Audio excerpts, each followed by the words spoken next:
అమూల్యమైన సలహాలను కామెంట్స్ రూపంలో తెలుపుతూ వీడియోను లైక్ చేయండి, 10 మందికి షేర్ చేయండి. నమస్తే, వెల్కమ్ టు గ్లోబల్ రౌండప్. ఈ వారంలో జరిగిన అంతర్జాతీయ పరిణామాలకు సంబంధించి, అదేవిధంగా భారత వైఖరి లేదా భారత దౌత్య సంబంధాలు, ప్రపంచ దేశాల్లోని పరిణామాల ప్రభావం భారతదేశం పైన ఎలా ఉంటుంది అనే అంశానికి సంబంధించి ఈ వారంలో జరిగిన ముఖ్యమైన పరిణామాలకు సంబంధించి స్ట్రాటజిక్ అనలిస్ట్, విదేశీ వ్యవహారాలకు సంబంధించి అధ్యయనం చేస్తున్న వ్యక్తి, విశ్లేషకులు మామిడి గిరిధర్ గారు నేషనలిస్ట్ ప్రేక్షకులకు తమ విశ్లేషణ ద్వారా ఈ పరిణామాల్ని మనకు అందించబోతూ ఉన్నారు. అండ్ వారితో మనం చర్చించబోతున్నాము. నమస్కారం మామిడి గిరిధర్ గారు, చర్చకు స్వాగతం. నమస్తే. నమస్తే. అండ్ ఈ రోజు కొన్ని పరిణామాల గురించి నేను ప్రేక్షకులకు చెప్పే ప్రయత్నం చేస్తాను. ముందుగా ఫస్ట్, శ్రీలంక ప్రభుత్వం ఒక చట్టాన్ని చేయడం జరిగింది. హంబెంటోట పోర్ట్ కి సంబంధించిన అధికారాలు పూర్తిగా చైనాకు ధారాదత్తం చేస్తూ శ్రీలంక ప్రభుత్వం నిర్ణయం తీసుకుంది. ఆ ప్రభావం ఖచ్చితంగా మనకు మన దేశం పైన కూడా ఉంటుంది కాబట్టి దానికి సంబంధించి మనం చర్చించబోతున్నాం. ఆ చట్టం ఏంటి, దాంట్లో ఉన్న ప్రభావం ఏంటి, దాని పరిణామాలు ఏ విధంగా భారతదేశం పైన చూపే అవకాశం ఉంటుంది అనే అంశం గురించి మనం మాట్లాడబోతున్నాం. అండ్ మరొక అంశం ఏంటంటే, ఎస్ జయశంకర్ కేంద్ర విదేశాంగ వ్యవహారాలకు సంబంధించిన మంత్రి ఎస్ జయశంకర్ అమెరికా పర్యటనలో ఉన్నారు. అండ్ అమెరికా పర్యటనలో ఉన్న నేపథ్యం ఏంటంటే, ఈ వ్యాక్సిన్ కి సంబంధించిన అంశాలు, భారత్ దిగుమతి చేసుకునే అంశాలకు సంబంధించి ఒకవైపు నడుస్తూ ఉంటే, ఇంకొక వైపు యునైటెడ్ నేషన్స్ జనరల్ అసెంబ్లీ సమావేశాలు మరోవైపు జరుగుతూ ఉన్నాయి. అండ్ ఎస్ జయశంకర్ ఈ రోజు అమెరికా నుంచి మనం వ్యాక్సిన్ దిగుమతులకు సంబంధించి చర్చించడానికి అక్కడికి వెళ్లారు. అండ్ క్వాడ్ రిలేషన్స్ గురించి కూడా చర్చలు జరుగుతున్న నేపథ్యం కనబడుతోంది. అండ్ ఈ సమయంలోనే చైనా బయాలజికల్ వార్ గురించి విపరీతంగా చర్చలోకి వచ్చిన పరిస్థితి మనం చూస్తూ ఉన్నాం. చైనా బయాలజికల్ వార్ చేయడం వల్లే కరోనా సెకండ్ వేవ్ భారతదేశంలో తీవ్ర స్థాయిలో వచ్చిందని, ముఖ్యంగా financial capital, political capital and technological Capitals గా భావించే మన ముంబై, ఢిల్లీ, అదేవిధంగా బెంగళూరులో ఎక్కువగా ఈ కరోనా సెకండ్ వేవ్ కేసులు నమోదవ్వడం చూస్తూ ఉంటే బయాలజికల్ వార్ జరిగింది అనే ఒక కోణంలో కూడా చర్చ నడుస్తోంది. దాని గురించి కూడా మనం మాట్లాడబోతున్నాం. అండ్ అదే విధంగా ఇజ్రాయెల్ కి సంబంధించిన అంశాలు కూడా తీవ్రంగానే ఈరోజు చర్చలో నిలుస్తూ ఉన్నాయి. ఇజ్రాయెల్ పాలస్తీనా వివాదానికి సంబంధించి, ఘర్షణకు సంబంధించి US secretary of state Blinken Israel లో పర్యటించడము, అండ్ పాలస్తీనాకు అనుకూలంగా ఆయన వ్యాఖ్యలు చేయడము, మన భారతదేశ వైఖరిలో కూడా గతంతో పోల్చితే ఇప్పుడు కొంత ఇంప్రూవ్మెంట్ కనబడుతున్నట్టుగా కనిపించడము, అండ్ గతంలో ఇజ్రాయెల్ పాలస్తీనా రెండింటినీ ఒకలాగా చూసే ఒక ప్రయత్నం చేసిన నేపథ్యంలో ఇప్పుడు పూర్తిగా ఇజ్రాయెల్ కి సపోర్ట్ చేస్తూ మన భారత ప్రభుత్వం యునైటెడ్ నేషన్స్ జనరల్ అసెంబ్లీ సమావేశంలో వ్యాఖ్యానించడము, ఈ పరిణామాలకు సంబంధించి మనం విశ్లేషించబోతున్నాము. చాలా ఆసక్తికరమైన అంశాలు ఇందులో ఉన్నాయి. అండ్ ఈ ప్రభావం కూడా భారతదేశం పైన అండ్ భారతదేశ ప్రజల పైన ఉంటుంది. ఇదేదో ప్రపంచ దేశాలకు సంబంధించిన పరిణామాలని చాలా లైట్ తీసుకునే వ్యవహార శైలి ఖచ్చితంగా మంచిది కాదనే అభిప్రాయంతో ప్రపంచ పరిణామాల ప్రభావము భారతదేశంపై ఉంటుందన్న ఉద్దేశంతో ఈ సిరీస్ ని మేము చేయడం జరుగుతోంది. ఇక మామిడి గిరిధర్ గారు, ఫస్ట్ మనం శ్రీలంక విషయానికి వద్దాం సార్. ఫస్ట్ శ్రీలంకకు సంబంధించి, అంటే చైనా మొదటి నుంచి కూడా మన చుట్టూ ఉన్న దేశాలని తమ వైపు తిప్పుకునే ప్రయత్నం గత దశాబ్దాలుగా చేస్తూ వస్తోంది. అండ్ మనకు స్ట్రాటజిక్ గా ఎక్కడైతే స్ట్రాటజిక్ పాయింట్స్ అని మనం అనుకుంటామో అవన్నిటినీ కూడా చైనా తన అధీనంలోకి తీసుకునే ప్రయత్నం చేస్తోంది. ఇప్పుడు శ్రీలంక హంబెంటోట పోర్ట్ ని కూడా అట్లాగే చూడాలా? దీని వెనకాల నేపథ్యం ఏంటి? ఇప్పుడు ఈ చట్టం ఏం చెబుతోంది? దీని ద్వారా మన మీద ప్రభావం ఏ విధంగా ఉంటుంది? అంటే మనకు belt and road initiative, BRI అనేది అయితే అంటారో, ఆర్ స్ట్రింగ్ ఆఫ్ పర్ల్స్ అని సముద్రంలో వాళ్ళు ఏదైతే అంటున్నారో, ఈ రెండు ప్రాజెక్ట్స్ వల్ల వాళ్ళు ఏం చేశారంటే చాలా దేశాలని అప్పుల ఊబిలో దించి వాళ్ళ సార్వభౌమత్వాన్ని కోల్పోయి చైనాకు హస్తగతం చేసేలాగా వాళ్ళని విభజన చేసింది చైనా. ఇలా ఆఫ్రికాలో విస్తృతంగా చేయడం అన్నది మనం చూసాం. ఆఫ్రికాలో చాలా దేశాలకు ఇదే పరిస్థితి పట్టింది. వాళ్ళకు ఎక్కడైతే రోడ్ అవసరం లేదో అక్కడ చాలా మిలియన్స్ ఆఫ్ డాలర్స్ పెట్టి రోడ్లు వేసేయడము, దానికి నిజంగా ఆదాయం లేకుండా అది ఉండిపోవడం, ఇటువంటివి జరిగినాయి. సో మొత్తానికి అక్కడ ఉన్నటువంటి అప్పులు, ఆ దేశాల అప్పులు ఎంతవరకు పెరిగిపోయాయంటే వాళ్ళు చైనాకు వ్యతిరేకంగా వాళ్ళు ఎక్కడా కూడా మాట్లాడిన పరిస్థితికి ఆఫ్రికాని దించింది.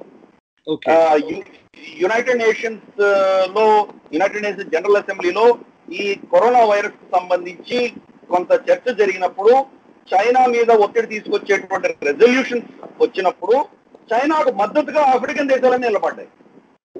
వాళ్ళకు కరోనా వైరస్ వచ్చి చనిపోయినా కానీ కూడా చైనా దగ్గర అప్పులు తీసుకుని అప్పుల ఊబిలో ఉన్నందువల్ల చైనాకు వ్యతిరేకంగా మాట్లాడలేని పరిస్థితి వచ్చింది. అదే పంతాలో శ్రీలంకని కూడా వాళ్ళు అప్పుల ఊబిలో దించారు. సో మన ఇది రాజపక్ష కుటుంబం ఏదైతే ఉన్నదో అది ఇదివరకు వాళ్ళు సత్తాలో ఉన్నప్పుడు వాళ్లకు మిలియన్స్ ఆఫ్ డాలర్స్ చైనా వ్యక్తిగతంగా వాళ్ళ కుటుంబానికి ఇవ్వడం జరిగింది.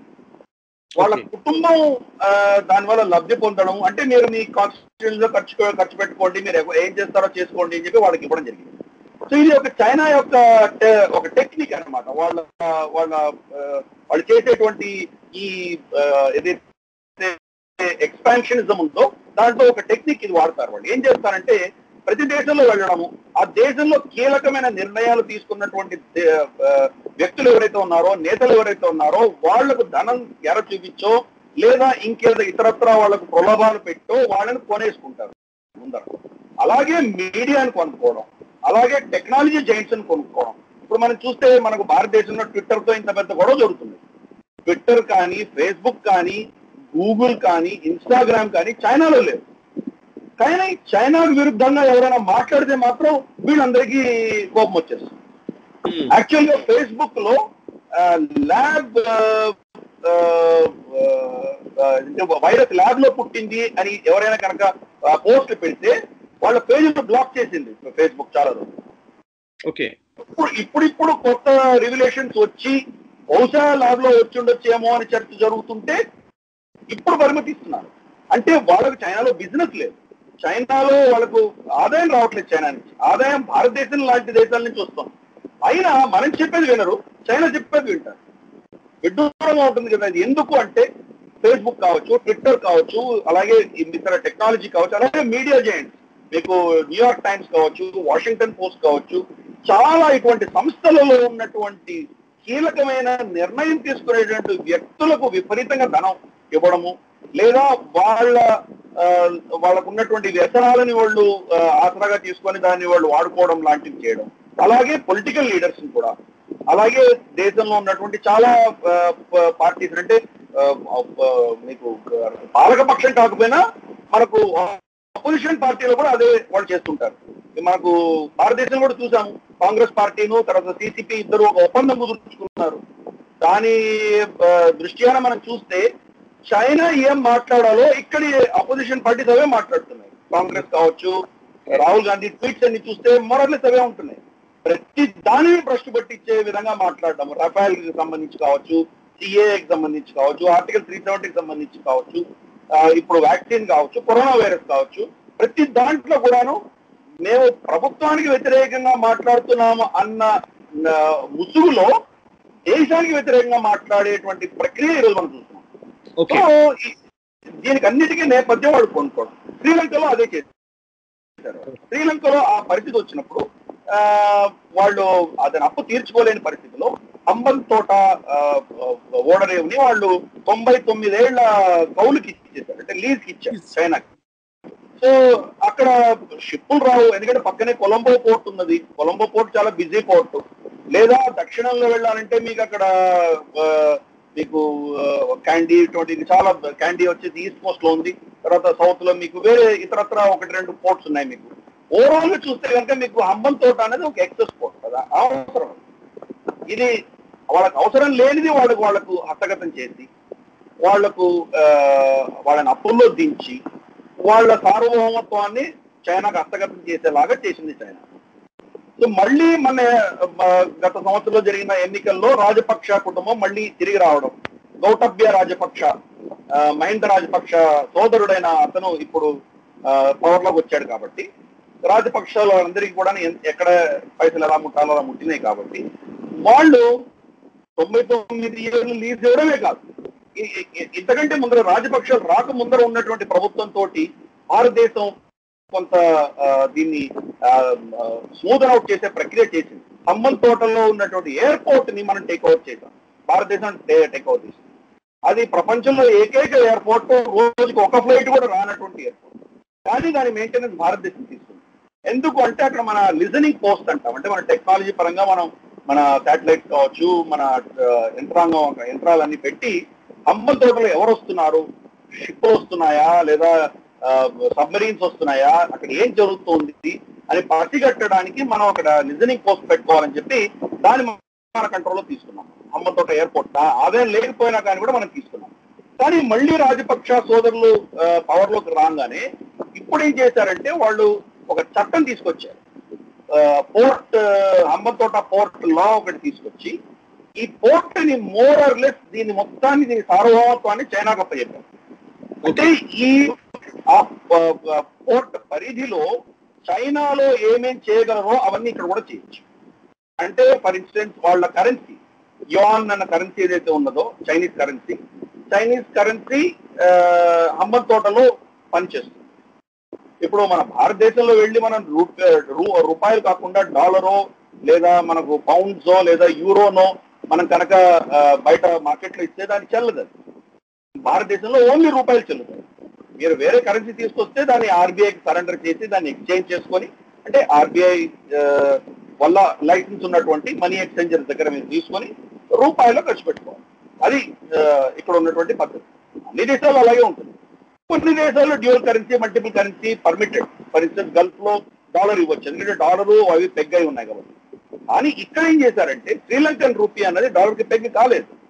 హంబన్ తోటలో మాత్రం మీరు యువాన్ ఇవ్వచ్చు అని చెప్పేసి తీసుకొచ్చారు. అంటే ఇప్పుడు చైనా వాళ్ళ దేశంలో గ్వాంగ్షోలోనో లేకపోతే హాంకాంగ్ లోనో లేదా ఇంకెక్కడో షాంఘాయ్లోనో లేదా చెంగ్డూలోనో బైజింగ్ లోనో వాళ్ళు మామూలుగా వాళ్ళ కరెన్సీని ఎలా వాడుకుంటారో అలాగే ఇక్కడ కూడా వాడుకోవడానికి వాళ్లకు వెసులుబాటు కలిగించింది ఈ చట్టం.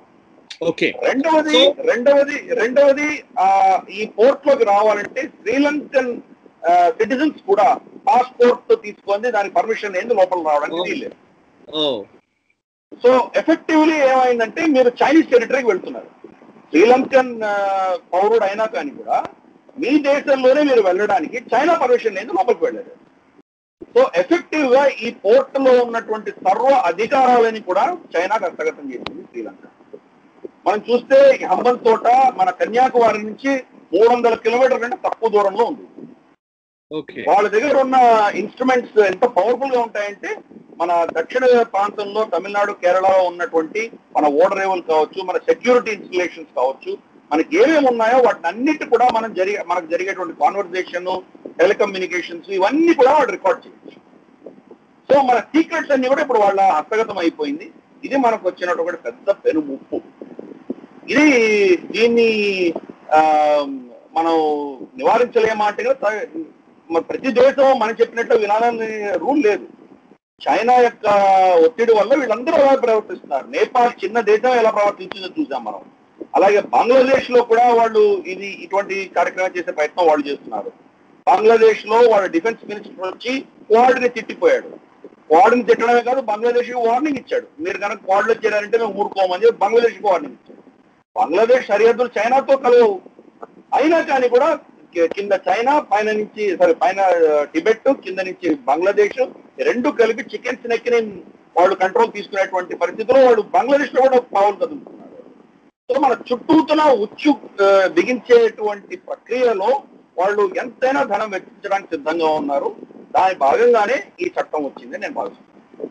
ఓకే, సో ఇప్పుడు శ్రీలంక పూర్తిగా హంబన్ తోటని అప్పగించింది. హంబన్ తోటని అప్పగించడం అంటే పూర్తిగా మన టెరిటరీస్ పైన నిఘాని చైనాకి ధారాదత్తం చేయడం, అంతే కదా? దీన్ని ఓవర్కమ్ అవ్వడానికి ఏం చేస్తారో లెట్స్ ఈ పరిణామాన్ని మనం ఎలా మళ్ళీ మనం దాన్ని ఓవర్కమ్ కావాలి అనేది ఇండియన్ గవర్నమెంట్ ఆలోచించాలని మనం కోరుకుందాం సార్. ఇంకా నెక్స్ట్ అంశం, ఎస్ జయశంకర్ ఇప్పుడు అమెరికాలో ఉన్నారు. సో అమెరికా పర్యటనలో ఉన్న ఎస్ జయశంకర్ ఈరోజు క్వాడ్ రిలేషన్స్ గురించి ఆయన అక్కడ మాట్లాడుతూ ఉన్నారు. ఆ చర్చలు జరుగుతూ ఉన్నాయి. మరొక వైపు యునైటెడ్ నేషన్స్ జనరల్ అసెంబ్లీ సమావేశాలు ఇంకొక వైపు జరిగిన పరిస్థితి. అండ్ దీంతో పాటు ఎస్ జయశంకర్ వ్యాక్సిన్స్ దిగుమతి గురించి ఆయన అక్కడికి వెళ్ళినట్టుగా తెలుస్తోంది. సో వ్యాక్సినేషన్ కి సంబంధించి ఈ రోజు ఉన్న పరిస్థితుల్లో అంటే వ్యాక్సినేషన్ కొరత లేకపోతే వ్యాక్సినేషన్ మనం నిజంగా అనుకున్న దానికంటే మన నంబర్ ఎక్కువగానే ఉంటుంది, మన చిన్న చిన్న దేశాలన్నిటికీ కూడా మనం వ్యాక్సిన్ సరఫరా చేస్తామన్న భావన మొదట్లో ఉండే. బట్ ఈ రోజు ఈ పరిస్థితికి కారణం ఏంటి? మీ అజంప్షన్ ఏంటి? మీ విశ్లేషణ ఏంటి దీనిపైన? మనకు కొన్ని విషయాలు ఉన్నాయి ఇక్కడ. అస్ట్రాజెనికా ఏదైతే ఉందో కోవిషీల్డ్ అంటున్నామో అది అమెరికాలో పెద్ద మోతాదున వాళ్ళు ఆల్రెడీ ప్రొడ్యూస్ చేసి వాళ్ళు స్టోర్ చేసి పెట్టుకున్నారు. వాళ్ళ ప్రజలకు అంత అక్కర్లేదు. వాళ్ళు ఈజీగా ఇతరత్ర దేశాలకు వాళ్ళు ఎక్స్పోర్ట్ చేయొచ్చు. భారతదేశం యొక్క మనం ఏం చేశాము అంటే జనవరి, ఫిబ్రవరి, మార్చిలో మన ప్రవృత్తి ఎలా ఉన్నది, అమెరికా ప్రవృత్తి ఎలా ఉన్నది మనం స్పష్టంగా ఇక్కడ అర్థమవుతుంది. మనకు కరోనా వైరస్ బాధ తగ్గినప్పుడు మనం అందరికీ మన దగ్గర ఉన్నటువంటి వ్యాక్సిన్లు ఇచ్చాం. మన చుట్టుపక్కల ఉన్న దేశాలే కాదు, సౌత్ అమెరికాలో కావచ్చు, ఆఫ్రికాలో కావచ్చు, కొన్ని యూరోపియన్ దేశాలకు కూడా మనం ఇచ్చాము. కొంత ఉచితంగా ఇచ్చాము, బీద దేశాలకు కొంత మనం అమ్మకం కూడా చేశాము. అది చాలా రీజనబుల్ ప్రైస్ లో మనం అమ్మేవ్వడం జరిగింది.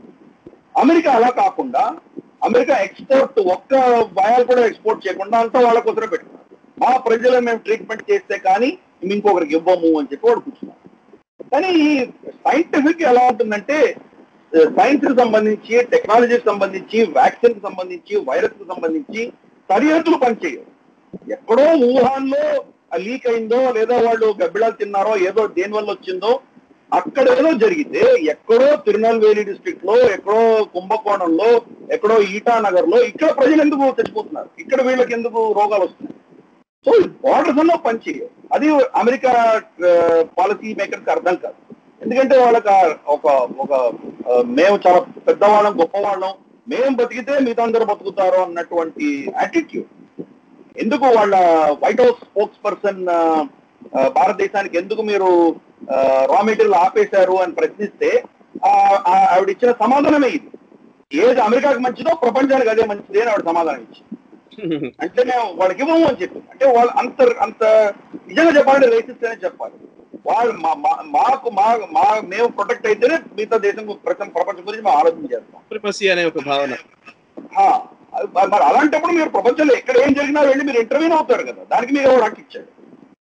కానీ అది అమెరికా ఒక నైజం అది. సో వాళ్ళ దగ్గర ఇప్పుడు చాలా వ్యాక్సిన్స్ ఉన్నాయి. మళ్ళీ మన కెపాసిటీ మనం ఇంక్రీజ్ చేసుకొని, కెపాసిటీ ఓవర్ నైట్ ఇంక్రీజ్ కాదు, ప్రభుత్వం ఇప్పుడు అడ్వాన్సులు ఇవ్వడం జరిగింది వాళ్ళకు. మనకు ఎంత అటాక్ అయ్యి 3-4 నెలలే అయింది. మనకు జనవరిలో మనం వ్యాక్సినేషన్ మొదలు పెట్టాము, మిడిల్ మార్చ్ కంతా మొదలైపోయింది second wave.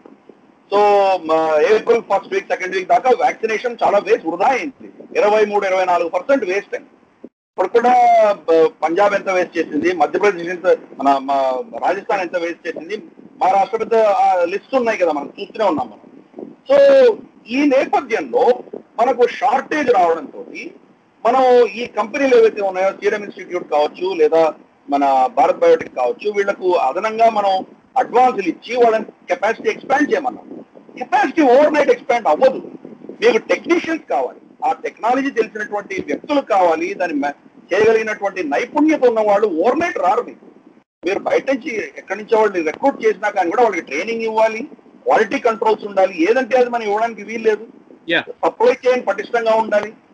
Green field project అంటే కనుక కన్స్ట్రక్షన్ చేయడానికే మీకు 2-3 నెలలు పడుతుంది. సో ఈ ఆగస్టు, సెప్టెంబర్ వరకు మనకు ఈ కొరత అన్నది ఏదో స్థాయిలో ఉంటుంది. కాబట్టి ఈ మధ్యస్థంగా ఈ 2-3 నెలల్లో అమెరికా నుంచి మనం ఏమైనా ఇది దిగుమతి చేసుకోవచ్చా అని ప్రయత్నం చేస్తున్నాం. కానీ అమెరికా ఫార్మా లాబీ యొక్క కంట్రోల్లో ఉన్నది కాబట్టి వాళ్ళు చాలా మటుకు వాళ్ళు ఏం డిక్టేట్ చేస్తున్నారు దాని ఆధారంగానే వాళ్ళు ప్రవర్తిస్తున్నారు. రా మెటీరియల్ ఆపేయడం కూడా ఫార్మా లాబీ వల్లనే ఆపేయడం జరిగింది.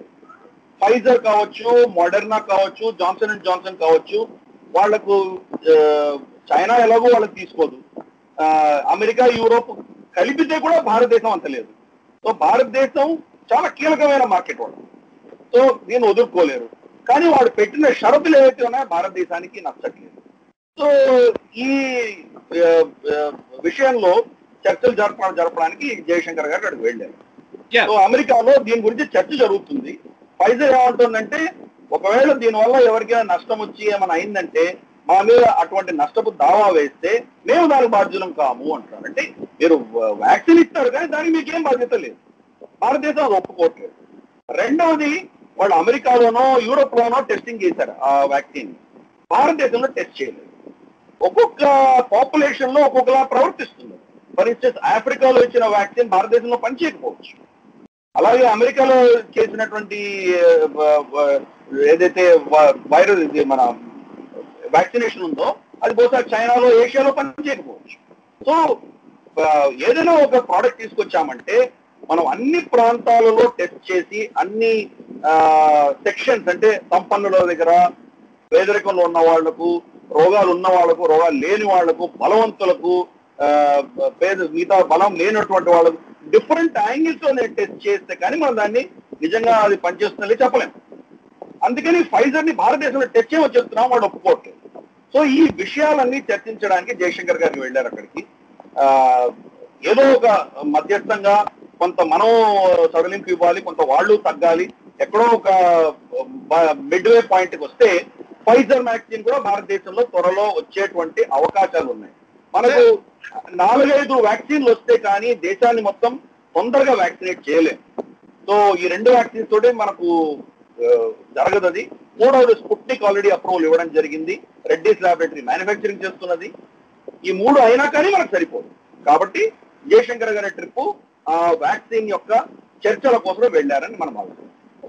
రైట్. అయితే వ్యాక్సిన్స్ ఒకవైపు ఈ కొరత వచ్చిన నేపథ్యంలోనే, ఈ సెకండ్ వేవ్ టైంలోనే ఈ మధ్య మనం చూస్తే ఢిల్లీలో కానివ్వండి, ట్విట్టర్లో కానీ, ఢిల్లీలో అయితే హోర్డింగ్స్ పెట్టిన పరిస్థితి. ముఖ్యంగా కొంతమంది పార్టీలకు సంబంధించిన నాయకులు హమారా బచ్చోं का వ్యాక్సిన్ క్యో ఎక్స్పోర్ట్ కియా అట్లాంటి మీనింగ్ వచ్చేలాగా, అంటే మా పిల్లల వ్యాక్సిన్స్ ని మీరెందుకు ఇతర దేశాలకు ఎగుమతి చేశారు అనే మాటని ప్రతిపక్షాలు ముఖ్యంగా మోదీని టార్గెట్ చేస్తూ ఈ వ్యాఖ్యలు చేస్తూ ఉన్న ట్విట్టర్ హ్యాండిల్స్ చాలా ఉన్నాయి.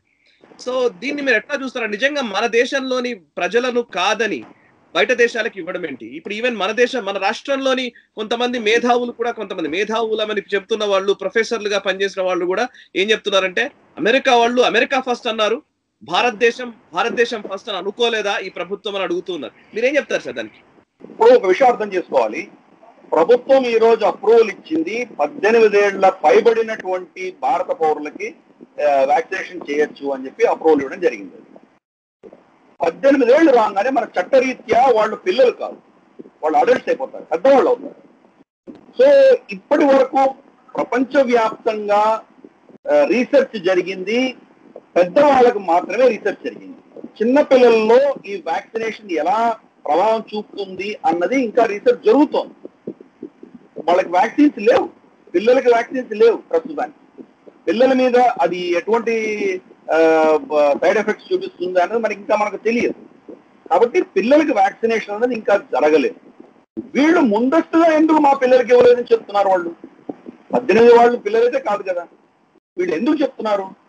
తెలియక చెప్తున్నారా లేదా తెలిసే చెప్తున్నారా? పెద్ద ప్రశ్న ఇక్కడ. కొంతమంది విశ్లేషకులు ఏం చెప్తున్నారంటే, మొదటి వేవ్ ఏదైతే వచ్చిందో, మొదటి వేవ్ వృద్ధులని, పెద్దవాళ్ళని తీసుకువెళ్ళిపోయింది.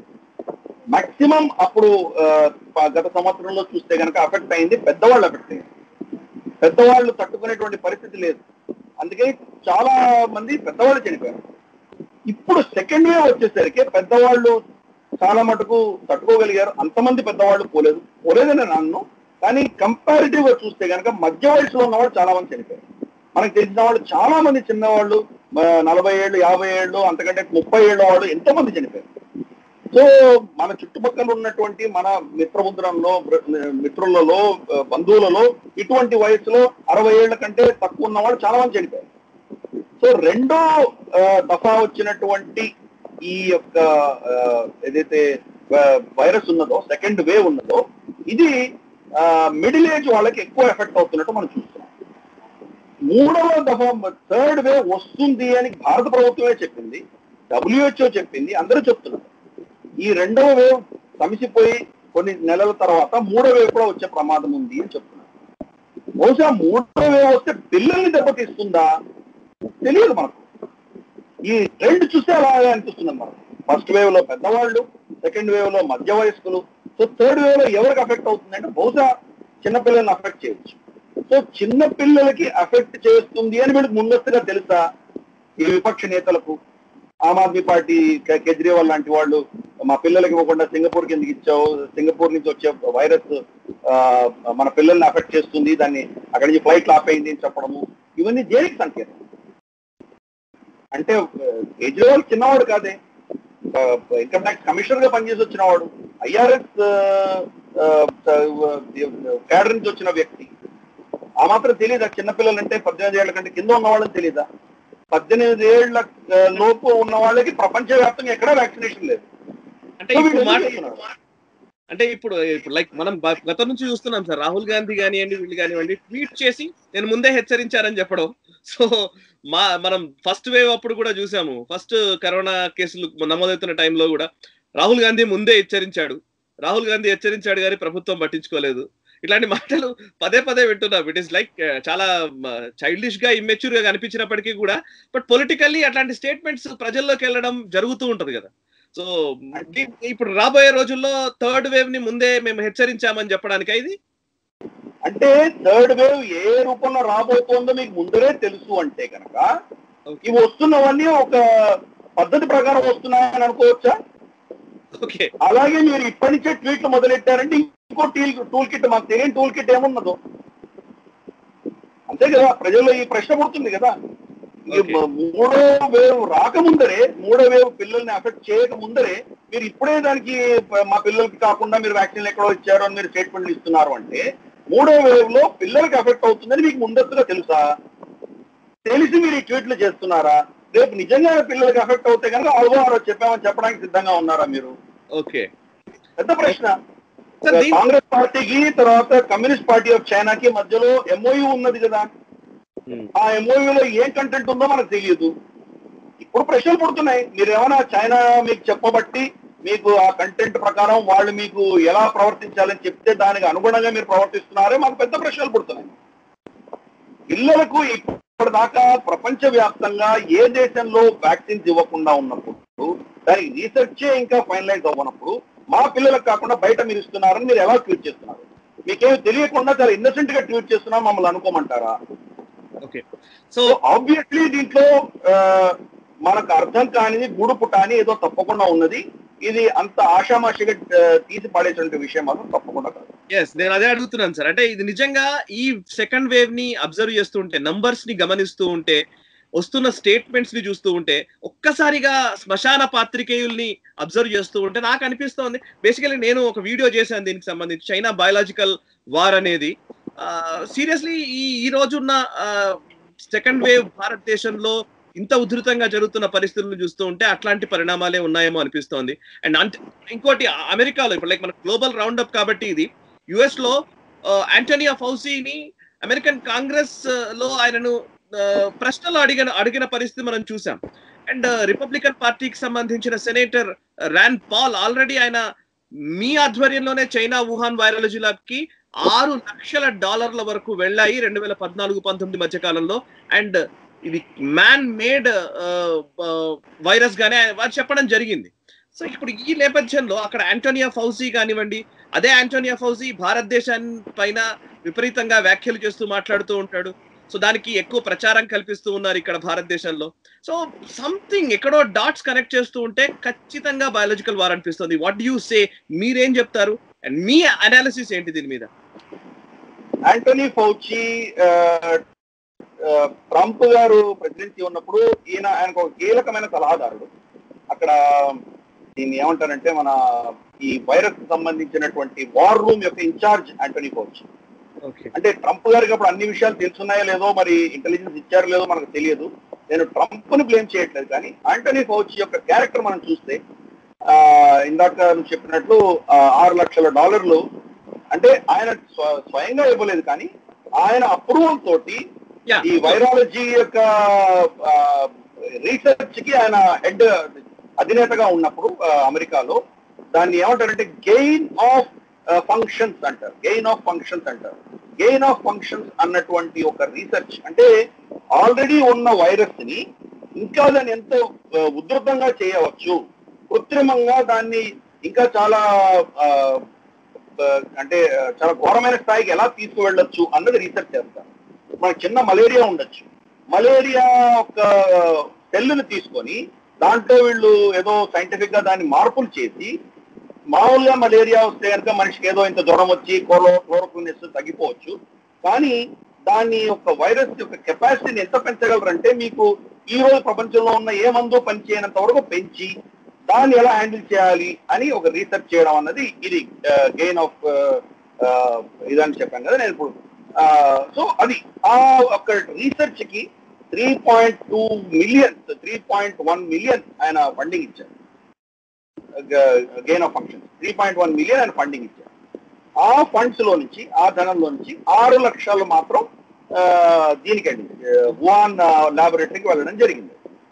అంటే మోరల్లెస్ ఆయన అప్రూవల్ వల్లనే వెళ్ళిందని అనుకోవాలి. $3.1 మిలియన్ మీరు ఇచ్చారు దీనికంతా అంటే ప్రపంచవ్యాప్తంగా ఏ ల్యాబ్స్ కి ఎంత వెళ్ళాలి అని తర్వాత మీ టీం నిర్ణయిస్తుంది. సో మీ అప్రూవల్ ఏంటి వెళ్ళలేదు. తప్పకుండా ఆయన కాంగ్రెషనల్ హియరింగ్ ఏం చెప్పాడంటే నేను దీని ఇన్వాల్వ్ కాదు, నేను ఈ పైసలు ధనం వాళ్ళకి వుహాన్ వైరాలజీకి ఇవ్వలేదు అన్నాడు. టెక్నికల్లీ అది కరెక్ట్. ఇప్పుడు ఫర్ ఇన్స్టెన్స్ మోదీ గారు వచ్చి నేను ఆర్టికల్ 370 ఎత్తేయలేదు అన్నాం అనుకోండి, టెక్నికలీ అది అక్కడ అమిత్ షా గారు మాట్లాడారు కాబట్టి అది ఆయన కాదంటే ఎట్లా అవుతుంది? ఆయన మీద బాస్ మీరే కదా. అలాగే ఫౌచి ఏమో ఎవరైతే నిర్ణయం తీసుకున్నారో వాళ్ళు నిర్ణయం తీసుకున్నటువంటి వ్యక్తికి నువ్వే కదా బాస్. అతని నిర్ణయాన్ని నువ్వు ఎలా కాదనగలవు? సో వాళ్ళు నీ ఇచ్చిన పైసల్ని వాళ్ళు ఎలా వినియోగిస్తున్నారో నీకు తెలియకుండా ఎలా చేయగలరు వాళ్ళు? ఎక్కడ వినియోగించాలో నిర్దేశించింది నువ్వే. కాబట్టి యాంటనీ ఫౌచి అన్న వ్యక్తి దీంట్లో డీప్ గా ఇన్వాల్వ్ అయి ఉన్నాడు. యాంటనీ ఫౌచి యొక్క రోల్ ఏంటో అది ఇన్వెస్టిగేట్ చేయాలి. చేస్తే గనక అమెరికాలో ఇంకా చాలా వ్యక్తులు బయటపడే ప్రమాదం ఉన్నది. అమెరికాలో ఉన్నటువంటి రీసెర్చర్స్, ఫ్రాన్స్ లో ఉన్న రీసెర్చర్స్ ఈ వుహాన్ ల్యాబ్ తోటి కొలాబొరేట్ అయి చాలా చేశారు. అందుకనే మనం చూస్తే వెస్టర్న్ ప్రపంచం అంతా కూడా ఇంత ప్రపంచవ్యాప్తంగా ఇంత విస్తృతంగా వైరస్ వచ్చినా కానీ అమెరికా నోరు మెదలపట్లేదు. ట్రంప్ ఉన్నప్పుడు చైనాని తిట్టాడు కానీ పాపం ఆయనకు మొత్తం సత్యం చెప్పినట్లేదు యాంటనీ ఫౌచి కూడా. బైడెన్ వచ్చిన తర్వాత నోరు మెదలుకున్నా ఉన్నాడు ఆయన. సో ఓవరాల్ గా చూస్తే చైనాని ఎవరు నిలదీయలేకపోతున్నారు. ఒక ఆస్ట్రేలియా తప్ప ఎవరు నిలదీయట్లేదు. ఎందుకు? వీళ్ళ చేతులు కూడా దాంట్లో మట్టితో చేరుకున్నాయని మనం అర్థం చేసుకోవాలి. ఈ వుహాన్ ల్యాబ్ కు సంబంధించి అక్కడ వీళ్ళ హస్తాలు కూడా కలుషితమై ఉన్నాయి. అందరూ ఇన్వాల్వ్ అయి ఉన్నారు. సో అందుకని ఈ విషయాల్లో వచ్చేసరికి మాత్రం యాంటనీ ఫౌచి ఒక అనుమానాస్పదమైనటువంటి వ్యక్తి, అది మనం అర్థం చేసుకోవాలి. రెండవది ఇక్కడ అంటే ఈ వైరాలజీ సెంటర్లకు సంబంధించిన రీసెర్చ్ అమెరికాలో ఉన్నటువంటి ప్రోటోకాల్స్ ఈ వుహాన్ వైరాలజీ ల్యాబొరేటరీలో సరిగా జరగట్లేదు అని చెప్పి అమెరికన్ ఎంబసీ, బెయిజింగ్ లో ఉన్నటువంటి అమెరికన్ ఎంబసీ వాళ్ళు వెళ్ళి దాన్ని యాక్చువల్ గా చూసి ఆ ల్యాబొరేటరీలో రివ్యూ చేసి వాళ్ళు అమెరికాకు వాళ్ళు ఇన్ఫర్మేషన్ కూడా ఇవ్వడం జరిగింది. ఒక 2015 అనుకుంటాను, 2015లోనూ 16లోనూ వాళ్ళు రిపోర్ట్ కూడా ఇవ్వడం జరిగింది. సో ఎటు ఏ యాంగిల్లో చూసినా కానీ కూడా అక్కడ ఏం జరుగుతున్నది అమెరికాకు స్పష్టంగా తెలుసు. అమెరికాకు తెలియకుండా అక్కడ ఏమీ జరగలేదు. అక్కడ ఏం జరిగిందో, ఎలా లీక్ అయిందో స్పష్టంగా తెలుసు. ట్రంప్ ని ఆయన ప్రెసిడెంట్ గా ఉన్నప్పుడు ఒక ప్రశ్న ఎవరో ఒక రిపోర్టర్ అడిగితే, మీ అంచనా ప్రకారం ల్యాబ్ నుంచే లీక్ అయిందా అని అడిగితే, నాకు వచ్చిన ఇన్ఫర్మేషన్ ప్రకారం అక్కడే లీక్ అయింది అని చెప్పాడు. ఆయన దగ్గర నోట్లో దాచుకోడు కదా, ఆయనకి డిప్లొమసీ లేదు కదా, కాబట్టి స్పష్టంగా చెప్పడం జరిగింది. సో ఇది అక్కడ ఉన్నటువంటి పరిస్థితి. దానివల్ల అండ్ మరొక అంశం సార్, ఇప్పుడు అక్కడ వుహాన్ వైరాలజీ ల్యాబ్ లోనే కరోనా వైరస్ పుట్టింది అనడానికి ఎంత ఆధారాలు ఉన్నాయో, సెకండ్ వేవ్ రూపంలో భారతదేశం పైన ఇంత ఇంపాక్ట్ రావడానికి కూడా అనేక కారణాలు కనబడుతున్నాయి డాట్స్ కనెక్ట్ చేస్తే. సో మీరు ఇందాక అన్నట్టుగా ఫైనాన్షియల్ క్యాపిటల్ అయినటువంటి ముంబై కానివ్వండి, టెక్నాలజికల్ క్యాపిటల్ అయినటువంటి బెంగళూరు కానివ్వండి, పొలిటికల్ క్యాపిటల్ ఢిల్లీ కానివ్వండి, 3 ఎక్కువ ఎఫెక్ట్ అయ్యాయి సెకండ్ వేవ్ లో. సో ఇది కావాలని ఇక్కడ మనకి ఇండ్యూస్ చేశారా అనేది ఒక ప్రశ్న ఉంది. మీరేం చెప్తారు? తప్పకుండా అనుమానాలు వస్తున్నాయి. దాంతో మనకు యాంటనీ ఫౌచి ఇచ్చిన స్టేట్మెంట్, భారతదేశం అర్జెంట్ గా లాక్డౌన్ ప్రకటించాలి అని చెప్పాడు ఆయన. అవును, ఆ లాక్డౌన్ ప్రకటించకపోతే చాలా ఇబ్బందులు వస్తాయి, వీళ్ళు తట్టుకోలేరు అని చెప్పి ఆయన స్టేట్మెంట్ ఇవ్వడం జరిగింది యాంటనీ ఫౌచి. కానీ మనం చూస్తే సగటు రోజుకి మన దగ్గర 3-4 వేల మంది చనిపోతుంటే అమెరికాలో ఇప్పటికి కూడా రోజుకి 5,000-6,000 పైన చనిపోతున్నారు. అక్కడ ఎందుకు లాక్డౌన్ ప్రకటించలేదు? ఇక్కడ ఎందుకు ప్రకటించమని అడుగుతున్నాడు ఆయన. సో ఇదంతా కూడా ఈ మీడియా జర్నలిస్ట్ అందరూ కూడా భారతదేశాన్ని ఒక ఫెయిల్డ్ స్టేట్ కింద చిత్రీకరించడంలో భాగంగా నేను భావిస్తాను నేను. లేదా చైనాకు లబ్ధి చెందాలి అన్నటువంటి విషయంలో చెప్పండి. మన ఇండస్ట్రీ కనుక మూసేస్తే లాభం చెందేది ఎవరు? ప్రపంచవ్యాప్తంగా మళ్ళీ ఇవన్నీ ప్రొడ్యూస్ చేయగలిగింది చైనానే. మనం సంవత్సరంలో పుంజుకొని ఈ మెడికల్ సప్లైస్ కి సంబంధించి ఆల్మోస్ట్ చాలా వాటిల్లో మనం నంబర్ 1, నంబర్ 2 పొజిషన్కి వచ్చేసాం. మనం ఏప్రిల్ 2020లో మన దగ్గర ఒక మ్యానుఫ్యాక్చరింగ్ యూనిట్ కూడా లేనప్పుడు పీపీఈ కిట్స్ కి ఇంపోర్ట్ చేసుకునేటువంటి దుస్థితిలో ఉన్న వాళ్ళము ఈ రోజు 2100 కంపెనీలు యూనిట్స్ ఈ రోజు మన దగ్గర ఉన్నాయి. మన పీపీఈ కిట్స్ మనకు సరిపోతాయి. ఇతరత్ర దేశాలకు కూడా మనం ఎక్స్పోర్ట్ చేయగలంత కెపాసిటీ పెంచుకున్నాం. అలాగే మనకు వెంటిలేటర్స్ కావచ్చు, అలాగే మనకు ఆక్సిజన్ సంబంధించిన వస్తువులు కావచ్చు, లేదా రెమ్డెసివిర్ లాంటి మందులు కావచ్చు, మన గ్లౌజులు కావచ్చు, మాస్కులు కావచ్చు, ఇంత ప్రొడక్షన్ చేసుకున్నాం. ఇవన్నీ కనుక మూసేస్తే మనకు కానీ ప్రపంచానికి కానీ సప్లై చేసేది ఎవరు? చైనా. చైనాకి లబ్ధి చెందేటట్లు ఎవరైనా ఏమైనా చేస్తున్నారా? ఎందుకు దీన్ని మన ఎకానమీని మూసేయమని చెప్పి మనకు వాళ్ళు ఇలాంటి ప్రెషర్స్ తీసుకొస్తున్నారు ప్రశ్న. రెండవది, మనకు ఎక్కడ వేవ్ వచ్చినా కానీ కూడా అక్కడి నుంచి స్ప్రెడ్ అయ్యి చుట్టుపక్కల దేశాలన్నీ కూడా ఎఫెక్ట్ అవుతాయి. మనకు భారతదేశంలో పక్కన దేశాలకి రాకపోకలు విపరీతంగా ఉన్నాయి. అటువంటిది భారతదేశంలో మాత్రమే ఎఫెక్ట్ అయ్యింది, చుట్టుపక్కల దేశాలకు ఎవరు ఎఫెక్ట్ అవ్వలేదు. ఇంత రోహింగ్యాలు వస్తున్నారు, ఇంత బంగ్లాదేశీ రెఫ్యూజీస్ వస్తున్నారు, వాళ్ళు ఓట్లేదు వెళ్తున్నారు. అలాగే ఇక్కడ నుంచి కేరళ నుంచి వెళ్ళి మమతా బెనర్జీ కోసం బస్సులు ఒక 100 బస్సుల దాకా వెళ్ళి ఓటేసి మళ్ళీ కేరళలో వెళ్ళిపోయారు వాళ్ళు రోహింగ్యాలు, బంగ్లాదేశీలు. ఇంత ట్రావెల్ ఉన్నా కానీ కూడా మాక్సిమం ఎఫెక్ట్ అయింది ఆ 3 ఊర్లే. బాంబే, బెంగళూరు, ఢిల్లీ 3 ఎఫెక్ట్ అయినాయి. ఆ 3 సిటీస్ నుంచి వలస వెళ్ళినటువంటి కార్మికులు అక్కడ స్ప్రెడ్ చేసుకున్నారు. అంతేకాని ఎన్నో రాష్ట్రాలు దీనికి ఇంపాక్ట్ అవ్వలేదు. ఫర్ ఇన్స్టెన్స్ ఒడిశాకి ఏం ఇంపాక్ట్ అవ్వలేదు. లిటరల్గా చెప్పాలంటే ఏదో కొద్దిగా పెరిగింది కానీ వాళ్ళకి పెద్ద ఇంపాక్ట్ అవ్వలేదు. ఛత్తీస్గఢ్ ఇంపాక్ట్ అయింది కానీ జార్ఖండ్ లో పెద్దగా అంతగా లేదు. సో ఓవరాల్ గా చూస్తే కనుక మీకు అస్సాంలో కూడా తగ్గింది. ఎక్కడైతే ఈ విస్తృతంగా పెరిగిందో అక్కడ వచ్చినటువంటి దాన్ని ఇండియా స్ట్రెయిన్ అని పిలవడం మొదలెట్టారు. అసలు ఇప్పుడు ట్విట్టర్తో వచ్చిన గొడవ అంతా అదే, ఇండియా స్ట్రెయిన్ ని మీరు తీసేయాలి అని చెప్పడం. ఇండియా స్ట్రెయిన్ మరి చైనా వైరస్ కాదు అది. చైనా వైరస్ అంటేనేమో మీరు బ్లాక్ చేస్తారు, ఇండియా స్ట్రెయిన్ అంటే మాత్రం మీరేం మాట్లాడరు, నోరు మెదలపరు. అంటే ఇండియా స్ట్రెయిన్ అని ఎవరు చెప్పారు? ఇందాక మనం అనుకున్నట్టు ఆ ల్యాబొరేటరీలో దాన్ని కృత్రిమంగా మార్చి ఇప్పుడు ఉన్న వైరస్ ని మార్చి వేరే విధంగా దాన్ని మళ్ళీ ప్రవేశపెట్టగలిగిన కెపాసిటీ చైనాకు ఉన్నది. ఎక్కడ లేదు. సో చైనా ఇది ఏమైనా చేసిందా అన్నది ఒక పెద్ద ప్రశ్న. సో మనకి ఇప్పుడు తెలిసిన విషయం ఏంటంటే చైనా వుహాన్ ల్యాబొరేటరీ కావచ్చు, ఇతరత్ర చైనాలో ఉన్న ల్యాబొరేటరీస్ కావచ్చు, వాళ్ళ టెక్నాలజీని పాకిస్తాన్ కి ఇస్తున్నారో నాకు తెలుస్తుంది. చైనాలోనే ప్రోటోకాల్స్ పాటించలేదు, అందువల్ల లీక్ అయింది మనకు తెలుసు. ఇంకా పాకిస్తాన్ ఏం పాటిస్తారో మనకు తెలుసు. పాకిస్తాన్ కి ఈ రోజు వాళ్ళకున్న మిసైల్ టెక్నాలజీ కావచ్చు, లేదా వాళ్ళ న్యూక్లియర్ టెక్నాలజీ కావచ్చు, వాళ్ళ డెలివరీ సిస్టమ్స్ కావచ్చు, వాళ్ళ ఎయిర్ క్రాఫ్ట్స్ కావచ్చు, J-15, J-20 కావచ్చు, లేదా వాళ్ళ సబ్మరీన్స్ కావచ్చు, అన్ని కూడా చైనా ఇచ్చింది. సో ఈ బయోలాజికల్ వార్ఫేర్ కూడా వాళ్ళు ల్యాబొరేటరీస్ ఇక్కడ షిఫ్ట్ చేశారు. రేపు మళ్ళీ ఇంకేదైనా పాండమిక్ కనుక అక్కడి నుంచి లీక్ అయితే మాకు తెలియదు పాకిస్తాన్ లీక్ చేసిందని తప్పించుకోవచ్చు, చేతులు దులిపేసుకోవచ్చు. అటువంటి ప్రక్రియ ఏమైనా చైనా చేస్తున్నదా? పాకిస్తాన్ భారతదేశంలో ఎక్కడైనా ఎటువంటి టెర్రరిస్ట్ యాక్టివిటీ అయినా వాళ్ళు చేయగలిగినటువంటి కెపాసిటీ పాకిస్తాన్ ఉన్నది. ఎందుకంటే వాళ్ళకి ఇక్కడ మిత్రులు చాలా మంది ఉన్నారు, పొలిటికల్ మిత్రుల దగ్గర నుంచి కింద స్థాయి పల్లెల్లో ఉన్నటువంటి వాళ్ళ మిత్రుల దాకా చాలా మంది ఉన్నారు వాళ్ళు.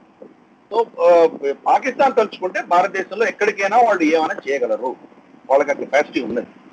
ఎందుకంటే వాళ్ళు మనం ఒకటే కదా 70 ఏళ్ళ ముందర. దుబాయ్కి వెళ్ళి దుబాయ్ నుంచి వస్తారు, లేదా నేపాల్కి వెళ్ళి నేపాల్ నుంచి వస్తారు, శ్రీలంక నుంచి బోటోలో వస్తారు, లేదా బంగ్లాదేశ్కి వెళ్ళి వస్తారు. మన బోర్డర్స్ అన్ని పోరస్ గా ఉన్నాయి, మనం ఎక్కడ ఆపలేము. చైనా ఎటువంటి టెక్నాలజీ డెవలప్ చేసిందంటే మన ఏరోజాల్ క్యాన్స్టర్స్ ఉంటాయి, అంటే మనం ఇప్పుడు ఫర్ ఇన్స్టెన్స్ షేవింగ్ క్రీమ్ కావచ్చు, లేదా మన పర్ఫ్యూమ్స్ కావచ్చు, ఇటువంటి ఏవైతే మనం స్ప్రే చేసేటువంటి బాటిల్స్ ఉంటాయో, క్యాన్స్ ఉంటాయో, దాంట్లో ఈ వైరస్ ని స్టోర్ చేసి వాళ్ళు పంపించవచ్చు. అక్కడి నుంచి వస్తున్నటువంటి వ్యక్తులు ఎవరైతే ఉన్నారో, పాకిస్తాన్ వ్యక్తులు కావచ్చు, లేదా భారతదేశీయుడే కావచ్చు, మనకు తెలియదు. ఎందుకంటే వీళ్ళకి తెలియకుండా వాళ్ళ చేతులు ఇచ్చేయచ్చు కొంత. వాళ్ళు ఇక్కడ తీసుకొని వచ్చి దాన్ని కనుక స్ప్రే చేశారంటే ఇక్కడ స్ప్రెడ్ అవుతుంది. ఉన్నట్టు ఉండి ఒక 2-3 రోజుల్లో అది రోజుకి 2000-3000 ఉన్నది ఉన్నట్టుండి రోజుకి 4 లక్షల దాకా ఎలా పెరిగింది. ఎగ్జాక్ట్లీ. సో అందుకని దీనికి డెఫినెట్ గా ఇక్కడ ఏదో జరిగింది అన్నటువంటి ప్రశ్నలు మాత్రం తప్పకుండా ఉన్నాయి. ఇన్వెస్టిగేట్ చేయాలి.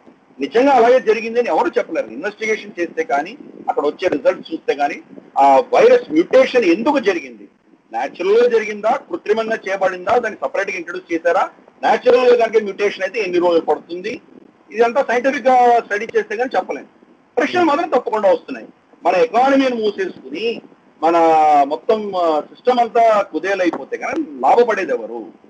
దానికి తోడ్పడుతున్నది అమెరికాలో ఇప్పుడున్నటువంటి ఎస్టాబ్లిష్మెంట్ కి సంబంధించిన వ్యక్తులు ఎలా చేస్తున్నారు. ముందర మనకి రా మెటీరియల్ ఆపడము, తర్వాత లాక్డౌన్ ప్రకటించమని చెప్పడము, ఇటువంటివన్నీ ఎందుకు చేస్తున్నారు వాళ్ళు? ట్విట్టర్ లో ఇప్పటికి కూడా దాన్ని ఇండియా వైరస్ అని చెప్పి ఎందుకు, దాన్ని ఇండియన్ స్ట్రెయిన్ అని చెప్పి ఎందుకు పర్మిట్ చేస్తున్నారు? ఒక క్రమబద్ధంగా భారతదేశానికి వ్యతిరేకంగా, మోదీకి వ్యతిరేకంగా ఒక క్యాంపెయిన్ జరుగుతున్నది, మన ఎకానమీ పట్ల ఒక అటాక్ జరిగింది, ఒక యుద్ధం జరుగుతున్నది మనం తప్పకుండా భావించాల్సిందే. 2000 ఎలా ఉన్నదంటే 3000 ఎలా వస్తుందో మనకు తెలియదు.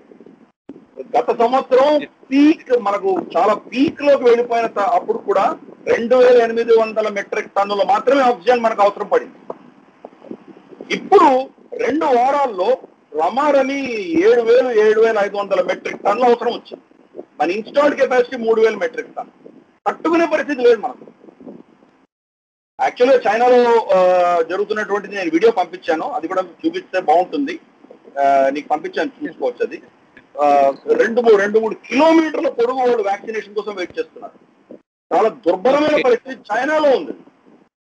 అయినా కానీ కూడా దాన్ని వాళ్ళు దాచిపెట్టి ప్రపంచంలో మేము దీన్ని చాలా గట్టిగా ఎదుర్కోగలిగినాము, ఇక్కడి నుంచి పారదోలాము అని చెప్పి ప్రపంచానికి చెప్పడం, ప్రపంచంలో ఇంకెక్కడైనా వాళ్ళకి వ్యతిరేకంగా కాంపిటేటివ్ గా ఏదైనా బిజినెస్ జరుగుతుంటే ఆ ఎకానమీని కుదేలు చేసి వాళ్ళ ఎకానమీని మూసేసేలాగా చేసి మళ్ళీ వాళ్లకు ఒక సేవియర్ లాగా వచ్చి రావడం అన్నది చైనా చేస్తున్నటువంటి టెక్నిక్.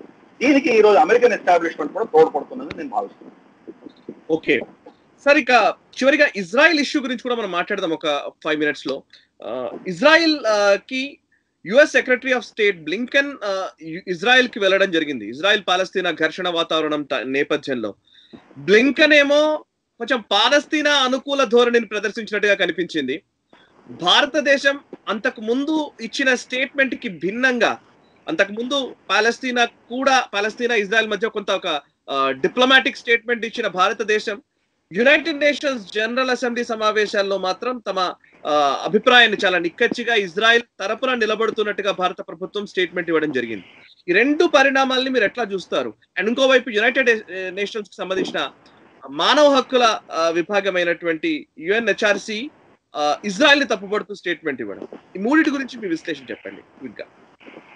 అంటే మనకు అక్కడ బ్లింకెన్ ఇజ్రాయెల్కి వెళ్ళినప్పుడు ఇజ్రాయెల్ సమర్థిస్తున్నట్లే మాట్లాడి వాళ్ళని రక్షించుకునేటువంటి అధికారం వాళ్ళకు ఉన్నది అని చెబుతూ, వాళ్లకు ఐరన్ డోమ్ కి సంబంధించిన ఏవైతే మిసైల్స్ ఉన్నాయో వాళ్ళకి తొందరగా అయిపోయాయి కాబట్టి, చాలా వాడారు కాబట్టి తొందరగా దాన్ని రీప్లేస్ చేస్తాము, మా దగ్గర ప్రొడక్షన్ ఉంది అమెరికాలో అని చెప్పి భరోసా ఇవ్వడము, ఆల్మోస్ట్ 700 పైచులకు $1 మిలియన్ డిఫెన్స్ మెషినరీ పంపిస్తున్నామని చెప్పడము, ఇటువంటి కొంత పాజిటివ్ గా చెప్పినట్లే చెప్పి, నెగిటివ్ ఏం చేశారంటే గాజాలో నష్టపోయినటువంటి ఇన్ఫ్రాస్ట్రక్చర్ ని మేము మళ్ళీ కట్టిస్తాము, వాళ్ళకు మేము ఎయిడ్ ఇచ్చి వాళ్ళని ఆదుకుంటాము అని స్టేట్మెంట్ ఇవ్వడం జరిగింది. అసలు పాలస్తీనా గురించి తెలిసిన వాళ్ళు ఎవరైనా మాట్లాడవలసిన మాట కానే కాదు. అసలు అమెరికన్ సెక్రటరీ ఆఫ్ స్టేట్ మాట్లాడవలసిన మాట అంతకంటే కాదు. పాలస్తైన్ అన్నది ఇప్పుడు 2 ముక్కలు అయిపోయింది. గాజాలో ఉన్నది హమాస్, వెస్ట్ బ్యాంక్ లో ఉన్నది పిఎల్ఓ ఫతా గ్రూప్. సో ఈ రెండింటికి మధ్యలో పొంతన లేదు. ఎంతవరకు వెళ్ళిపోయిందంటే గాజాలో ఉన్నటువంటి అల్ ఫతా మెంబర్స్ ఎవరైతే ఉన్నారో, మహమూద్ అబ్బాస్ ని సపోర్ట్ చేసేటువంటి ఎవరైతే ఉన్నారో ఇదివరకు, వాళ్ళని అతి క్రూరంగా చంపేయడం జరిగింది. వాళ్ళ పేగులు పీకేయడము లేదా టైర్లు పెట్టి వాళ్ళని దగ్ధం చేయడము, ఇటువంటి వీడియోస్ ఇంటర్నెట్ లో ఉన్నాయి. 20వ ఫ్లోర్ నుంచి వాళ్ళని కింద పడేసి తల పగిలిపోయేటట్లు చేయడము, చాలా కిరాతకంగా వాళ్ళని చెప్పారు. వాళ్ళ ఓన్ పాలస్తీనియన్స్ ని, ఎందుకంటే హమాస్ ని సపోర్ట్ చేయకుండా అల్ ఫతాని సపోర్ట్ చేసినందుకు వాళ్ళని చంపేశారు. అంతేకాదు వెస్ట్ బ్యాంక్ లో మహమూద్ అబ్బాస్ గ్యాంగ్ కూడా అదే పని చేశారు. అక్కడ హమాస్ సపోర్టర్స్ ఎవరు ఉన్నారో వాళ్ళని కూడా తరిమి అతి క్రూరాత్మకంగా చంపారు. ఈ రెండు ప్రాంతాల్లో వెస్ట్ బ్యాంక్ లో హమాస్ ఎవరు లేరు, గాజాలో అల్ ఫతా లేరు. రెండు సపరేట్ దేశాల కింద మనం భావించాలి. గాజాకి నేను ఇస్తున్నాను, ప్యాలెస్టైన్ సపోర్ట్ చేస్తున్నాను ఆయన ఎలా చెప్పగలడు? ప్యాలెస్టైన్ అని ఒకటి కాదు, ఇప్పుడు అది అర్థం చేసుకోవాలి. ఓకే, సో ఇది వేరే. అక్కడ హమాస్ ఉంది. హమాస్ కి సహాయం వెళ్లకుండా మేము గాజాకి హెల్ప్ చేస్తామని ఆయన చెప్తున్నాడు. ఇంపాసిబుల్ అది. గాజాలో వాళ్ళు ఏ మనిషికి స్వేచ్ఛ లేదు. ఎంత దరిద్రమైన పరిస్థితి అంటే వాళ్ళ ప్రజలకు మంచినీళ్ల సరఫరా చేసేటువంటి వాటర్ పైపులు ఏవైతే ఉన్నాయో ఆ పైపులు పీకేసి వాటితోటి మిజైల్స్ చేస్తున్నారు. అంటే ప్రజలకు నీళ్లు లేకపోయినా పర్వాలేదు కానీ వాళ్ళు బాంబులు తయారు చేస్తున్నారు. వాళ్ళ ప్రజలు చనిపోతున్నా వాళ్ళకేం పర్వాలేదు. వాళ్ళు ప్రయోగించిన బాంబుల్లో 30% వాళ్ళ ప్రజల మీద పడి వాళ్ళు చనిపోయారు. అంతటి క్రూరమైన ఆర్గనైజేషన్, దానికి మీరు ఏం సపోర్ట్ చేసినా ప్రజలు వాళ్ళకే వెళ్తాయి. అంటే ఇజ్రాయెల్కి వ్యతిరేకంగా మళ్ళీ మీరు ధనం ఇవ్వడానికి సిద్ధపడ్డారా? ప్రపంచవ్యాప్తంగా డొనేషన్స్, ఫండ్స్ కలెక్ట్ చేయడం కూడా జరుగుతుంది కదా పాలస్తీనా కోసం మనమంతా అని. ఇది కూడా వ్యతిరేకంగానే ఖర్చు అవుతోందా? పాలస్తీనా అంటే ఏ పాలస్తీన్? హమాస్కి ఇస్తున్నారా మీరు, లేదా పాలస్తీన్ అథారిటీకి ఇస్తున్నారా మీరు? సో ఇది ఈ బేసిక్ విషయం. అసలు వాళ్ళకు పాలస్తీన్ సపోర్ట్ చేస్తున్న వ్యక్తులు ఎవరైతే ఉన్నారో వాళ్ళని ఈ ప్రశ్న నిలదీసి అడిగితే వాళ్ళు సమాధానం ఇవ్వలేరు. Okay, right. సో ఇది పరిస్థితి, అక్కడ ఉన్న పరిస్థితి అది. దానికి పైపెచ్చు జెరూసలేంలో పాలస్తీనా వాళ్ళకి సంబంధించిన American embassy, American consulate open చేస్తున్నానని ఒక స్టేట్మెంట్ ఇవ్వడం జరిగింది ఎవరు బ్లింకెన్. అంటే ఫస్ట్ పాలస్తీనియన్ స్టేట్ ని సపరేట్ స్టేట్ గా సపరేట్ దేశంగా రికగ్నైజ్ చేస్తున్నారా మీరు? అమెరికా పాలసీలో లేదు అది. ట్రంప్ ఉన్నప్పుడు అమెరికన్ ఎంబసీ, ఇజ్రాయెల్ ఎంబసీ ఉందో దాని ద్వారానే వాళ్ళు దాన్ని డీల్ చేశారు. ఇప్పుడు సడన్ గా దాన్ని మీరు యాక్సెప్ట్ చేస్తున్నారా ప్రశ్న. రెండవది, జెరూసలేంలో ఎందుకు పెడుతున్నారు మీరు? రమల్లాలో ఎందుకు పెట్టలేదు? పాలస్తీనియన్ అథారిటీ రమల్లాలో హెడ్ క్వార్టర్స్, మహమూద్ అబ్బాస్ రమల్లాలో ఉంటారు. మీరు జెరూసలేం ఎందుకు పెడుతున్నారు? పాలస్తీనియన్స్ జెరూసలేం మాది అని వాళ్ళు క్లెయిమ్ చేస్తున్నారు. ఆ క్లెయిమ్ కి మీరు ఒప్పుకున్నట్లేనా? సో ఈ ప్రశ్న అన్నీ వస్తున్నాయి దానికి. సో ఈయన బ్లింకిన్ చేసినది చూస్తే కనుక మొత్తం ఇజ్రాయెల్ కి వ్యతిరేకంగా చాలా చేశారని, ఇజ్రాయెల్ మాత్రం చాలా నొచ్చుకుంది. దీనివల్ల చాలా బాధపడుతున్నారు వాళ్ళు. దీని ప్రతిక్రియ దారుణంగా ఉంటుంది. ఎందుకంటే ఇజ్రాయెల్ చాలా పటిష్టమైన దేశం. ఒక సైనిక బలమే కాదు, అమెరికాలో పాలసీని డిక్టేట్ చేయగలిగినటువంటి కెపాసిటీ వాళ్ళకు ఉన్నది. వాళ్ళ మైనారిటీ ఓట్స్ ఏవైతే ఉన్నాయో, ఇలాన్ ఒమర్ ఇటువంటి వాళ్ళు, అల్ట్రా లెఫ్టిస్ట్ బర్నీ శాండర్స్ లాంటి వాళ్ళు, వాళ్ళందరూ కూడా ఈ పాలస్తీనియన్ అథారిటీకి సపోర్ట్ ఇవ్వడం ఇటువంటివి చేస్తున్నారు. కాబట్టి ఆ ఓట్ బ్యాంక్ కోసం చేస్తున్నారు వీళ్ళది. ఇది దీనివల్ల అమెరికా యొక్క ఇన్ఫ్లుయెన్స్ తగ్గిపోవడమే కాదు, ఇజ్రాయెల్ వాళ్ళకు వాళ్ళ అమెరికన్ ఎస్టాబ్లిష్మెంట్ పట్ల ఉన్నటువంటి గౌరవం క్షీణిస్తున్నది. మనం లాస్ట్ టైం చర్చించుకున్నట్టు బైడెన్ అడ్మినిస్ట్రేషన్ మీద వ్యతిరేకత విపరీతంగా ఇజ్రాయెల్లో పెరుగుతున్నది. ఇది అక్కడ జరుగుతున్నటువంటి పరిణామం. భారత వైఖరిలో మార్పు ఏంటి? భారతదేశము మనం ఫస్ట్ యునైటెడ్ సెక్యూరిటీ కౌన్సిల్లో యుఎన్ఎస్సిలో దీని గురించి చర్చ వచ్చినప్పుడు మనం తటస్థంగా ఉన్నట్లు ఉండి కొంతవరకు పాలస్తీనాను సపోర్ట్ చేసినట్టే మనం స్టేట్మెంట్ ఇచ్చాం. అక్కడ ఏం చెప్పారంటే అక్కడ జరుగుతున్నటువంటి ఏదైతే అల్ అక్సా మస్జిద్ లో జరిగినటువంటి అల్లర్ల వలనే గాజా నుంచి వీళ్ళు ఫైర్ చేశారు అని చెప్పడం చేశారు స్టేట్మెంట్. అంటే వాళ్ళు తప్పేం లేదు, వాళ్ళు అనవసరంగా మీరు అక్కడ అల్ అక్సాలో గొడవ చేయబట్టి వాళ్ళు ఫైరింగ్ చేశారు, ఫైరింగ్ చేయడం తప్పే, కానీ మీరు గొడవ పెట్టారు కాబట్టి ఇక్కడి నుంచి వచ్చింది అన్నట్లు మనం స్టేట్మెంట్ ఇచ్చాం. రెండవది ఏం చెప్పామంటే అక్కడ షేక్ జర్రాలో మీరు ఏదైతే ఫోర్స్ఫుల్ గా వాళ్ళని ఎవిక్ట్ చేయాలనుకుంటున్నారో అవి తప్పు, అలా చేయకూడదు, మీరు దానికి వ్యతిరేకంగా మీరు చేయడానికి వీల్లేదు అని రెండవ స్టేట్మెంట్. మూడవది ఏంటంటే ఈ టూ స్టేట్ థియరీ, పాలస్తీన్ వేరే ఉండాలి, ఇది వేరే ఉండాలి అన్న దాన్ని మేము సమర్థిస్తాము. మాకు త్రికరణ శుద్ధిగా ఎప్పటి నుంచో ఉన్నటువంటి మా పాలసీ, ఘంటాబద్ధంగా మేము దాన్ని నమ్ముతాము, దాని నుంచి మేము కట్టుబడి ఉన్నాము అన్నటువంటి ఈ స్టేట్మెంట్లు ఇచ్చారు యునైటెడ్ సెక్యూరిటీ కౌన్సిల్.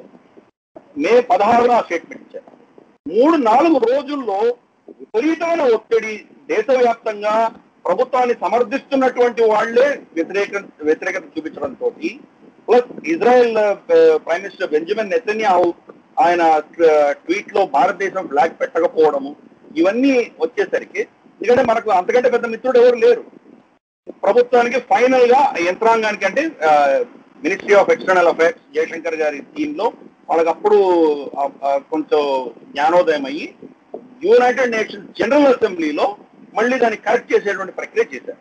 ఇప్పుడు ఇజ్రాయెల్ కి సమర్థిస్తున్నటువంటి స్టేట్మెంట్ ఇవ్వడం జరిగింది. హమాస్ చేసినటువంటి దాడి చాలా అమానుషము, అకృత్యము, దీన్ని ఖండిస్తున్నాము, దీన్ని ఆపాలి, అటువంటివి చెప్పండి. రెండవది వాళ్ళు ఏం చేశారంటే ఇది ఈ పాలస్తీనియన్ 2 స్టేట్ థియరీని సమర్థిస్తున్నాము అన్నట్టు స్టేట్మెంట్ ఇవ్వలేదు. యునైటెడ్ జనరల్ అసెంబ్లీలో దాని గురించి ఏం మాట్లాడలేదు. సో మోర్ ఆర్ లెస్ ఈ స్టేట్మెంట్ అన్నది ఇజ్రాయెల్ కి సమర్థవంతంగానే ఉన్నటువంటి స్టేట్మెంట్. రైట్. మొత్తంగా చాలా చాలా అంశాలు మనం చాలా తక్కువ టైంలో మాట్లాడడం కష్టమే. ఇంత పెద్ద ఇన్ని విషయాలు. ఒక్క విషయం ఒకటి ఉంది, దీన్ని బహుశా నెక్స్ట్ వీక్ కొంచెం డీటెయిల్ గా చర్చించుకోవచ్చు. అమెరికన్ ఎయిర్ బేస్ ఒకటి కావాలి అని పాకిస్తాన్ ని కోరడం జరిగింది. ఆఫ్ఘనిస్తాన్ నుంచి వెళ్ళిపోతున్నారు కాబట్టి అక్కడ గొడవలు అవుతున్నాయి. కమర్ జావేద్ బాజ్వా ఏమో ఇవ్వాలని ఆయన ప్లాన్ చేస్తున్నారు, ఎందుకంటే అమెరికన్ బేస్ ఉంటే కనుక మనకి లివరేజ్ ఉంటుంది అని. చైనా నుంచి తర్వాత ఇంటర్నల్ పాలిటిక్స్ దృష్ట్యా వాళ్ళకి వ్యతిరేకత వస్తున్నది. అక్కడ ఉంటే కనుక అమెరికా సిపిసిని వాళ్ళు మానిటర్ చేస్తారేమో అని చైనా భయపడుతున్నది. అమెరికాకి ఎయిర్ బేస్ ఇస్తే కనుక వాళ్ళ ఓటు బ్యాంక్ దెబ్బతింటుందేమో అని ఇమ్రాన్ ఖాన్ బాధపడుతున్నాడు. సో ఈ అస్తవ్యస్తంగా ఉన్న పరిస్థితి. దీని గురించి డీటెయిల్ చర్చ మనం వచ్చే వారం చేసుకున్నాం. Yes sir, yes. Thank you very much Mamidi Giridhar గారు. చాలా అంశాలు చాలా ఓపికగా విశ్లేషించారు. అండ్ మనం టైం కూడా చూసుకోవాల్సి వస్తుంది కాబట్టి 1 hour లోపల అన్ని విషయాలు మాట్లాడాల్సి వస్తుంది. సో ఇంకా ఇంపార్టెంట్ విషయాలు ఉన్నప్పుడు దానిపైనే ఒక ప్రత్యేకంగా చర్చ పెట్టే అవకాశం కూడా ఉంది కాబట్టి అట్లా కూడా ప్రయత్నం చేద్దాం. Thank you very much. So చూసారు కదా, అది మామిడి గిరిధర్ గారి విశ్లేషణ. ఓవరాల్ గా ప్రపంచ దేశాల పరిణామాలు భారతదేశం పైన ఖచ్చితంగా ప్రభావం ఉంటాయి. ఈ రోజు ఇక్కడ మనం కూర్చొని ఈ రోజు మన రాష్ట్రంలోనో మన గ్రామంలోనో మనకు జరుగుతున్న పరిణామాల విషయం గురించి మాట్లాడండి, ఎక్కడో జరుగుతున్నది మాకెందుకు అనుకునే ధోరణి అసలు మంచిది కాదు. ఎందుకంటే ఎక్కడో బయట దేశాల్లో కూర్చున్న వాళ్ళు మన దేశంలో లైఫ్ స్టైల్ నిర్దేశిస్తూ ఉన్నారు. మన జీవితాలతోని ఆడుకోవడమైనా, మన జీవితాలని ప్రభావితం చేయడానికైనా ప్రయత్నాలు జరుగుతున్నాయి, కుట్రపూరితంగా జరుగుతూ ఉన్నాయి. అదేవిధంగా మంచి దృక్పథంతో కూడా కొన్ని నిర్ణయాలు జరుగుతున్నాయి. సో డెఫినెట్ గా వాటి గురించి తెలుసుకోవడం అనేది ఈ రోజు ఈ దేశానికి అవసరమనే భావనతోటి ఈ చర్చని కంటిన్యూ చేస్తున్నాము. మీ ఆదరాభిమానాల వల్లనే ఈ చర్చ విజయవంతం అవుతుంది. సో ప్లీజ్ ఈ వీడియో నచ్చినట్టయితే లైక్ చేయండి, 10 మందికి షేర్ చేయండి, అండ్ మీ కమెంట్స్ రూపంలో మీ అభిప్రాయాలు మాతో పంచుకోండి. అండ్ చిన్న చిన్న టాపిక్స్ కి సంబంధించి ప్రతి ఒక్క టాపిక్ కి సంబంధించిన వీడియోలు మేము చిన్న వీడియోల రూపంలో కూడా మళ్ళీ అప్లోడ్ చేసే ప్రయత్నం చేస్తూ ఉంటాము. సో నేషనలిస్ట్ ఫాలో అవుతూ ఉండండి, సబ్స్క్రైబ్ చేసుకోండి. ఒకవేళ ఆల్రెడీ సబ్స్క్రైబ్ చేసుకుంటే తెలిసిన వారి చేత కూడా ఈ ఛానల్ని సబ్స్క్రైబ్ చేయించండి. Thank you very much.